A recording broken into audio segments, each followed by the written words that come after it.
Mangalayatan university का अपना radio station radio Narad 90.4 FM, जन जन की मंगलवाणी।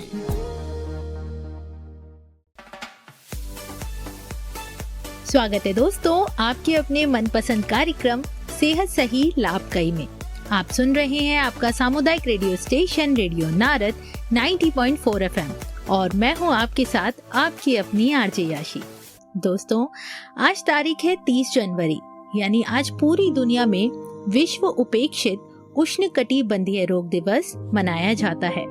ये दिन बीमारियों के बारे में जागरूकता फैलाने के लिए मनाया जाता है, जो कि गर्म इलाकों जैसे कि हमारे देश के कई हिस्से में होती है और जिन्हें लोग अक्सर नजरअंदाज कर देते हैं या जिन पर उतना ध्यान नहीं दिया जाता। इन्हें कहा जाता है उपेक्षित उष्णकटिबंधीय रोग, यानी वर्ल्ड एंटी-डी डे। और साथ ही आज विश्व कुष्ठ रोग दिवस भी है। हम अपने कार्यक्रमों में अक्सर एंटी-डी जैसी बीमारियों पर बात तो करते ही हैं, लेकिन आज हम खास तौर पर एक और बहुत जरूरी बीमारी पर ध्यान केंद्रित आपका करने वाले हैं, जिसका नाम है कुष्ठ रोग। यानी एक ऐसी बीमारी के बारे में हम बात करने जा रहे हैं जिसके नाम से लोग आज भी डरते हैं, लेकिन जिसके इलाज से डरने की कोई जरूरत नहीं है। इस विषय पर बात करने के लिए हमारे साथ आज मौजूद हैं हमारी अपनी टीकन देवी जी, जो लंबे समय से गांव में लोगों को स्वास्थ्य और अधिकारों के बारे में जागरूक करती आई हैं। टीकन देवी जी, आपका बहुत बहुत स्वागत है रेडियो नारद 90.4 FM में। बहुत बहुत धन्यवाद आरजे याशी, और हमारे श्रोताओं का भी बहुत बहुत धन्यवाद। टीकन देवी, आप अक्सर कहती हैं कि किसी भी बीमारी को समझने के लिए पहले इंसान की कहानी समझनी जरूरी होती है। क्या आप हमारे श्रोताओं को ऐसी कोई कहानी सुनाना चाहेंगी? बिल्कुल बिल्कुल। हमारे पास के गांव में रामलाल नाम के एक आदमी रहते थे। वह रोज खेत में काम करते थे और अपने परिवार का पेट पालते थे।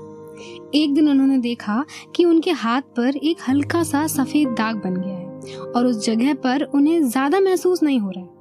उन्होंने इसे मामूली बात समझकर नजरअंदाज कर दिया। उन्होंने किसी को बताया भी नहीं, क्योंकि उन्हें डर लग रहा था कि लोग क्या कहेंगे।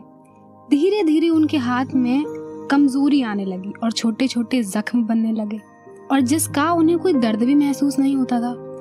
जब गांव में लोगों ने ये देखा तो लोग उनसे दूरी बनाने लगे। कुछ लोगों ने उनसे बात करना बंद कर दिया। कुछ लोगों ने उनके बच्चों को भी उनसे दूर रहने को कहा। आखिरकार जब बहुत तकलीफ बढ़ गई, तब रामलाल नजदीकी प्राथमिक स्वास्थ्य केंद्र गए। वहाँ डॉक्टर ने जांच की और बताया कि उन्हें कुष्ठ रोग है, लेकिन ये पूरी तरह ठीक हो सकता है। उन्हें मुफ्त दवा दी। उन्हें समझाया कि दवा नियमित रूप से लेनी है। रामलाल ने पूरी दवा ली और कुछ महीने में ही उनकी बीमारी ठीक हो गई। लेकिन जो दर्द उन्हें समाज की बेरुखी से मिला, वो दवा से तो ठीक हो ही नहीं सकता था। ये कहानी सुनकर तो कुछ सिखाती है। इससे पता चलता है कि बीमारी से ज्यादा खतरनाक है समाज की गलत सोच, और हो भी क्यों ना, आखिरकार समाज का बर्ताव जीवन भर जो याद रहता है। और टीकन देवी, अब आप हमारे श्रोताओं को सरल भाषा में बताइए कि आखिर ये कुष्ठ रोग असल में होता क्या है। देखिए, कुष्ठ रोग एक संक्रामक बीमारी है जो एक खास तरह से जीवाणु से होती है। यह बीमारी मुख्य रूप से त्वचा और नसों को प्रभावित करती है। इसकी वजह से त्वचा पर हल्के रंग के या लाल रंग के धब्बे बन जाते हैं और उस जगह की संवेदना कम हो सकती है। इसका मतलब ये है कि उस जगह पर छूने, गर्मी या चोट का एहसास कम हो जाता है। अगर समय पर इलाज ना हो तो यह नसों को नुकसान पहुंचा सकता है। इससे हाथ पैरों में कमजोरी या टेढ़ापन आ सकता है। लेकिन अगर समय पर इलाज शुरू हो जाए तो ये बीमारी पूरी तरह से ठीक हो सकती है और कई स्थायी नुकसान नहीं होता है। लेकिन फिर भी टीकन भाभी, लोग इससे डरते क्यों हैं इतना? देखिए, लोग इसीलिए डरते हैं क्योंकि उनके मन में बहुत सारी गलत धारणाएं होती हैं। बहुत से लोग ये सोचते हैं कि यह बीमारी छूने से फैलती है, जबकि ऐसा बिल्कुल भी नहीं है। बहुत से लोग ये मानते हैं कि यह किसी पाप का नतीजा है, जबकि यह सिर्फ एक जीवाणु से होने वाली बीमारी है। कुछ लोगों का तो ये मानना है कि इसका इलाज नहीं होता, जबकि सरकार मुफ्त इलाज देती है और लाखों लोग ठीक भी हो चुके हैं। और कुछ लोग तो ये भी मानते हैं कि इस तरह की बीमारी वाले लोगों को समाज से अलग कर देना चाहिए, जबकि ऐसा करना बहुत गलत है और गैर कानूनी भी है। हाँ, तो फिर सरकार इस बीमारी को खत्म करने के लिए आखिर क्या कर रही है टीकन देवी? सरकार तो इसके लिए बहुत कुछ कर रही है। भारत सरकार राष्ट्रीय कुष्ठ उन्मूलन कार्यक्रम चला रही है, जिसे NLEP कहा जाता है। यह कार्यक्रम पूरे देश में लागू है और इसके तहत हर सरकारी अस्पताल, प्राथमिक स्वास्थ्य केंद्र, सामुदायिक स्वास्थ्य केंद्र में कुष्ठ रोग की जांच और इलाज मुफ्त किया जाता है। यह कार्यक्रम का उद्देश्य सिर्फ बीमारी को खत्म करना नहीं है, बल्कि उससे जुड़ी विकलांगता को रोकना और समाज में फैले भेदभाव को भी खत्म करना है। तो टीकन देवी, क्या इस कार्यक्रम से कोई फर्क पड़ा है? हाँ बिल्कुल, बहुत फर्क पड़ा है। पिछले कई वर्षों में नए मामलों की संख्या बहुत कम हुई है। बच्चों में बीमारी का प्रतिशत घटा है, जिससे पता चलता है कि संक्रमण कम हो रहा है। गंभीर विकलांगता वाले मामलों में भी कमी आई है। लोग पहले से जल्दी इलाज के लिए आ रहे हैं। अच्छा, और टीकन भाभी, इलाज कैसे होता है और इसमें कितना समय लगभग लग जाता है? देखिए, इलाज मल्टी ड्रग थेरेपी से होता है, जिसमें 3 दवाइयां दी जाती हैं। कुछ मामलों में 6 महीने का इलाज चलता है, कुछ मामलों में 12 महीने का इलाज करना पड़ता है। यह इलाज बिल्कुल मुफ्त होता है और सरकारी अस्पताल में उपलब्ध होता है। सबसे जरूरी बात तो ये है कि मरीज को दवा पूरी अवधि तक लेना चाहिए, बीच में नहीं छोड़ना चाहिए। और इसमें गांव और समुदाय की क्या भूमिका रहती है? देखिए आरजे आशी, गांव की बहुत बड़ी भूमिका है। अगर गांव के लोग समय पर लक्षण पहचान लें, मरीज को डराएं नहीं बल्कि अस्पताल भेजें और इलाज के दौरान उसका साथ दें, तो बीमारी जल्दी ठीक हो जाती है, कोई नुकसान भी नहीं होता है। आशा कार्यकर्ता घर घर जाकर लोगों को समझाती हैं, लेकिन अगर गांव के लोग सहयोग ना करें तो उनका काम मुश्किल हो जाता है। अच्छा टीकन भाभी, वहीं अगर महिलाओं और बच्चों की बात करें तो आखिर महिलाओं और बच्चों के मामले में क्या खास ध्यान रखना चाहिए? देखिए आरजे आशी, महिलाएं अक्सर शर्म और डर के कारण देर से इलाज कराती हैं, इसीलिए परिवार को उनका साथ देना चाहिए।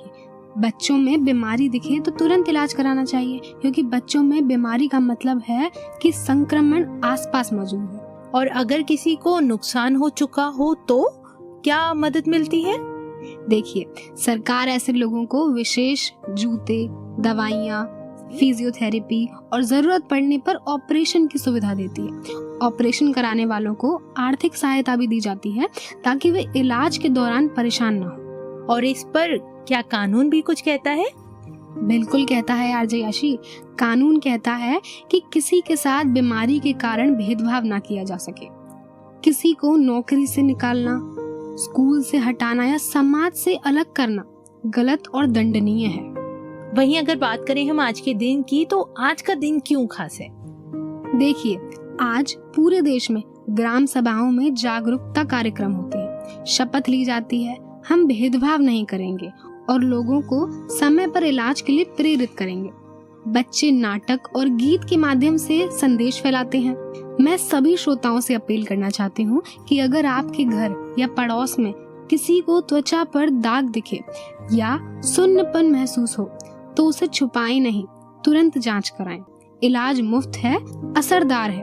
किसी से दूरी ना बनाएं और ना ही किसी को अकेला छोड़ें। वाकई में टीकन भाभी, साथियों, कुष्ठ रोग कोई अभिशाप नहीं है और इससे डरने की भी जरूरत नहीं है। डरने की जरूरत गलत सोच से है। हम सबको मिलकर सही जानकारी फैलानी होगी और हर इंसान को सम्मान देना होगा। टीकन देवी, आपने हमें एक प्रेरणादायक कहानी सुनाई थी। क्या आप ऐसी भी कोई घटना साझा करना चाहेंगी जिससे लोग समझ सकें कि लापरवाही और भेदभाव कितने खतरनाक हो सकते हैं? हाँ बिल्कुल आरजे आशी, और ये कहानी सुनाना मेरे लिए तकलीफदायी लेकिन जरूरी है। कुछ साल पहले एक दूर के गांव में शांति नाम की एक महिला रहती थी। वह गरीब परिवार से थी और रोज दूसरे लोगों के घर में काम करके अपने बच्चों का पेट पालती थी। एक दिन उसने देखा कि उसके पैर के तलवे में एक छोटा सा जख्म बन गया है, लेकिन उसे दर्द महसूस नहीं हुआ। उसने सोचा कि मामूली है, इसे नजरअंदाज किया जाए। धीरे धीरे जख्म बढ़ गया। लेकिन दर्द न होने के कारण वह काम करती रही। गंदगी, धूल, पानी की वजह से वह जख्म खराब होता गया। जब गांव की औरतों ने उसके पैर को देखा तो उन्होंने डरना शुरू कर दिया। कुछ लोगों ने कहा कि उसे कोई भयानक बीमारी है और उससे दूरियां बनानी चाहिए। वहीं कुछ घरों ने उसे काम पर आना मना कर दिया। उसकी आमदनी बंद हो गई। उसके पास डॉक्टर के पास जाने के पैसे भी नहीं थे। वह डरी भी हुई थी और लोग उसे क्या कहेंगे ये सोच की वजह से वो डॉक्टर के पास नहीं जाती थी। धीरे धीरे उसके पैर में इन्फेक्शन फैल गया, जख्म सड़ने लगा, बदबू आने लगी। तब गांव वालों ने उससे पूरी तरह दूरी बना ली। उसके बच्चे भी स्कूल में ताने सुनने लगे और घर आकर रोते थे। जब हालत बहुत खराब हो गई तब उसे जिला अस्पताल में ले जाया गया। वहां डॉक्टर ने बताया कि उसे कुष्ठ रोग है और बीमारी बहुत आगे बढ़ चुकी है। इलाज शुरू किया गया, लेकिन तब तक उसकी नसें इतनी खराब हो चुकी थी कि उसका पैर बचाया ना जा सका।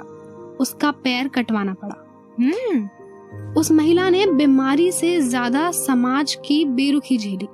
अगर उसे शुरुआत में सही जानकारी मिल जाती, अगर कोई उसे समय पर अस्पताल ले गया होता, अगर लोग उससे डरने की बजाय उसका साथ देते, तो शायद आज उसका पैर बच सकता था और शायद उसका जीवन आज इतना दर्दनाक नहीं होता। यह कहानी हमें सिखाती है कि कुष्ठ रोग खतरनाक नहीं है, लेकिन हमारी चुप्पी, हमारी गलत सोच और हमारा भेदभाव किसी की पूरी जिंदगी को तबाह कर सकता है।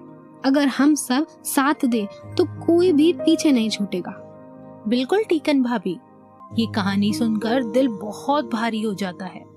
वहीं बात करें सरकार और समाज की, तो आखिर वो क्या कर रहे हैं ऐसा ताकि ऐसी बीमारी दोबारा ना हो? हाँ, ये एक बहुत जरूरी सवाल है। भारत सरकार ने साफ लक्ष्य रखा है कि साल 2027 के अंत तक देश में कुष्ठ रोग के फैलाव को पूरी तरह रोक दिया जाए, यानी शून्य संक्रमण, शून्य विकलांगता और शून्य भेदभाव। इसके लिए सरकार ने नेशनल लेप्रोसी इरेडिकेशन प्रोग्राम के तहत सक्रिय खोज अभियान, संपर्क जांच, मुफ्त इलाज और समुदाय आधारित जागरूकता को बहुत मजबूत किया है। हर गांव, हर शहर, हर मोहल्ले तक यह कोशिश पहुंचाने का लक्ष्य है। लेकिन आरजे यशी, यह काम सिर्फ सरकार अकेले नहीं कर सकती, इसमें हम सबकी भूमिका है। और वो कैसे टीकन भाभी? देखिए, बीमारी समाज में ही फैलती है और समाज में ही रुकती है। अगर एक व्यक्ति को जानकारी नहीं मिल रही तो उसका मतलब यह नहीं कि वह दोषी है। इसका मतलब ये है कि हम सब मिलकर उस पर जानकारी नहीं पहुंचा पाए। अगर किसी को स्वास्थ्य केंद्र तक पहुंचने में दिक्कत है, जैसे बुजुर्ग, विकलांग, गरीब, अकेले हैं या डरते हैं, तो पड़ोसियों, परिवार वाले, स्वयं सहायता समूहों, युवा मंडलों और पंचायत की जिम्मेदारी है कि उसका साथ दे। अगर किसी को लक्षण दिख रहे हैं और वह शर्म या डर से बता नहीं पा रहा है, तो उसे हमें डांटना नहीं चाहिए, बल्कि उसका हौसला बढ़ाना चाहिए। उसे बताना है कि इलाज मुफ्त है, सुरक्षित है और समय पर इलाज से बीमारी पूरी तरह ठीक हो सकती है। तो इसका मतलब है कि ये सिर्फ स्वास्थ्य विभाग का नहीं, बल्कि पूरे समाज का काम है। सही कहा ना टीकन देवी? बिल्कुल आरजे याशी। आशा बहन, आंगनवाड़ी दीदी, स्कूल के शिक्षक, ग्राम प्रधान, धार्मिक नेता, युवा, महिलाएं, सब मिलकर यह माहौल बनाते हैं कि बीमारी छिपाई नहीं जाती, इलाज कराया जाता है और किसी को अकेला नहीं छोड़ा जाता। हम सब मिलकर यह सुनिश्चित कर सकते हैं कोई बच्चा विकलांग ना हो, कोई महिला डर के कारण इलाज से वंचित ना रहे, कोई परिवार भेदभाव के कारण टूट ना जाए। क्योंकि असली विकास तो तब होता है जब सबसे कमजोर व्यक्ति भी सुरक्षित महसूस करे। तो इसका मतलब है कि हम सब मिलकर सरकार के 2027 के लक्ष्य को सच बना सकते हैं। बिल्कुल बिल्कुल आरजे याशी। अगर हम आज मिलकर जागरूकता फैलाएं, सही जानकारी साझा करें और एक दूसरे का सहारा बने, तो 2027 सिर्फ एक सरकारी तारीख नहीं रहेगी, वह हमारे समाज की जीत रहेगी। और इसी संदेश के साथ हम आपसे विदा लेते हैं, पर जाने से पहले हम लेंगे सेहत की शपथ। हम अपने और अपने परिवार की जिम्मेदारी लेंगे। अपने और अपने परिवार के स्वास्थ्य को प्राथमिकता देंगे, क्योंकि सेहत ही असली धन है। सरकारी स्वास्थ्य सेवाएं और योजनाओं का पूरा लाभ उठाएंगे और दूसरों को भी जागरूक करेंगे। साफ सफाई और स्वच्छता का पालन करेंगे ताकि बीमारियों से बचा जा सके। नियमित जांच और टीकाकरण करवाएंगे और अपने परिवार को भी इसके लिए प्रेरित करेंगे।